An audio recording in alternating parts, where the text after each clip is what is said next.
Welcome back to my channel, everyone. This is Doug MPA. Make sure to hit the like and subscribe button on the way in. I'd really appreciate it. It shows that you support me and my channel. Our good friend Stacey Abrams is back in the news because her campaign is over $1 million in debt after her bid to try to beat Brian Kemp for governor of Georgia. $1 million in debt. And let me just talk about Stacey Abrams for a second, because I started this channel after the November elections in 2022. My first video on this channel was about Wes Moore. He's a black man, a military veteran, family man, and he won the gubernatorial race in the state of Maryland. First black male governor, first black governor in Maryland's history. If you're watching this video, I want you to put in the comments if you'd ever heard of Wes Moore and his victory in Maryland. Probably not. You want to know why? Because of this whole Stacey Abrams thing.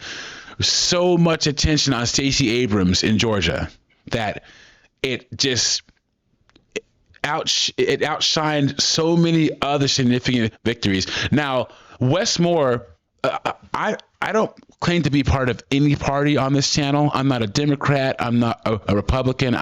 I'm more of an independent because I've lived all over the United States, and kind of be an independent is the best way to be able to be around everybody and peacefully exist. So I just bring up Wes Moore because he was the first black governor of Maryland. And once again, you didn't hear anything about it because of Stacey Abrams. People were pushing so hard for Stacey Abrams to become governor and the future of Black America are the Stacey Abrams. Apparently not, because she lost. So let's get into this news story about Stacey Abrams, $1 million in debt, and that rent coming due. After raising more than $100 million in her unsuccessful bid for governor. $100 million? And she's $1 million short? Stacey Abrams' campaign owes more than $1 million. That's according to a report from Axios. Several staffers talked anonymously to the Atlanta Journal-Constitution and other outlets about what they called careless spending, from the renting of a, quote, hype house for TikTok videos to... A hype house for TikTok videos? Yeah, I put that under careless spending. Yeah, sure. T-shirts and hoodie giveaways to young volunteers. UGA political science professor Charles Bullock says the campaign didn't expect contributions to drop off. So we already know where this is going. People promised, oh yeah, we're going to give you money, Stacey. And then when they saw that she wasn't going to win, they jumped off the ship and took their money bags with them. As it became clear that she probably wasn't going to win, and some of the contributors or expected contributors did not come through for her. So what happens with the debt now? Ashlyn Webb joins us to explain. Yes, I spoke to Joe Cusack with the state's Campaign Finance and Government Transparency Commission. He says the commission has never seen this kind of debt from a candidate in Georgia before. Has never seen this kind of debt from a candidate in Georgia before. So we're still in this weird shift in politics where you have to do politics the old-fashioned way, where you have to have volunteers, rallies, people knocking on doors and stuff, but then you also have to do the new school way. So you have to get on Instagram, TikTok, you have to come up with dumb music videos like that Tamia Saucy Santana no voting video that Stacey Abrams was in, by the way. And I don't think anyone really knows how to do it yet. And if you don't know how to do it correctly, it's going to cost you a lot of money. And he says it could take years for Stacey Abrams' campaign to pay off. But what happens now? We break down what could happen. Yeah, it could take her years to pay it off. And the thing about it is Stacey Abrams isn't going to pay this money back. She's going to find other people to do it. Somehow, some way, she's going to find someone else. She's going to try to get you listen to this video to pay for it. First thing to know, the $1 million debt can't simply be forgiven. If the That's good to know. campaign doesn't pay a vendor and the vendor forgives the debt, it's considered an in-kind contribution. There's a $7,600 limit for each donor per election. So say somebody had contracted with a campaign for, it was $50,000 worth of work. Well, if they were to forgive that, that would turn into an in-kind contribution, and that $50,000 would be over the contribution limits, and then the campaign would then be liable to pay a civil penalty. Cusack said. So what they're saying is you have a $7,200 limit for a commitment to a vendor. If it's less than $7,200, you can have it forgiven. But a lot of Stacey's debt is over that amount, so she can't just write it off or try to get rid of it. Says vendors can work with a campaign by creating a payment plan, or the vendors could even sue.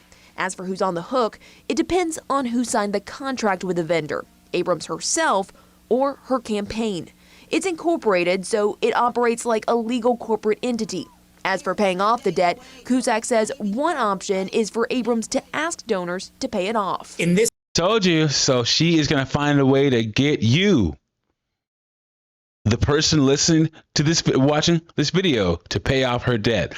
So I think we're going to see Abrams getting real creative over the next couple of years as to finding a way to get contributions to pay off this over $1 million worth of debt. And $1 million is a lot of money.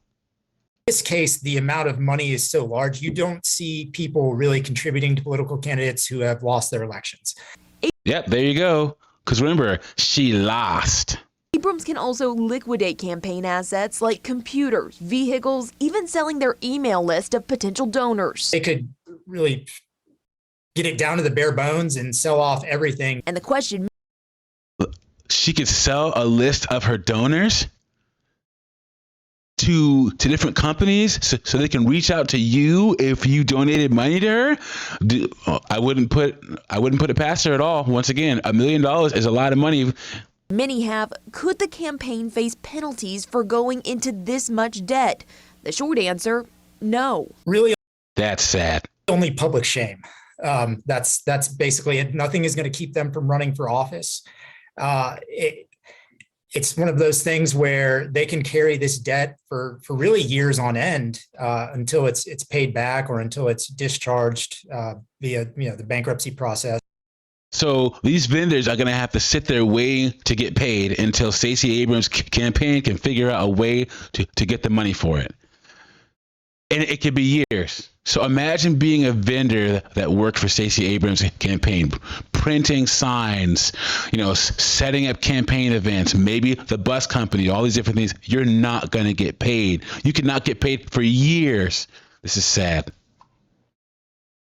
Now, until that debt is paid off, Cusack says Abrams' campaign will have to file a campaign disclosure report at the end of every year, so we'll know how quickly they're paying off the debt, who's contributing until that balance is cut down to zero. Lori, back to you. You best believe Doug and P is going to be covering that as soon as it comes out. So subscribe to the channel because I like that kind of stuff.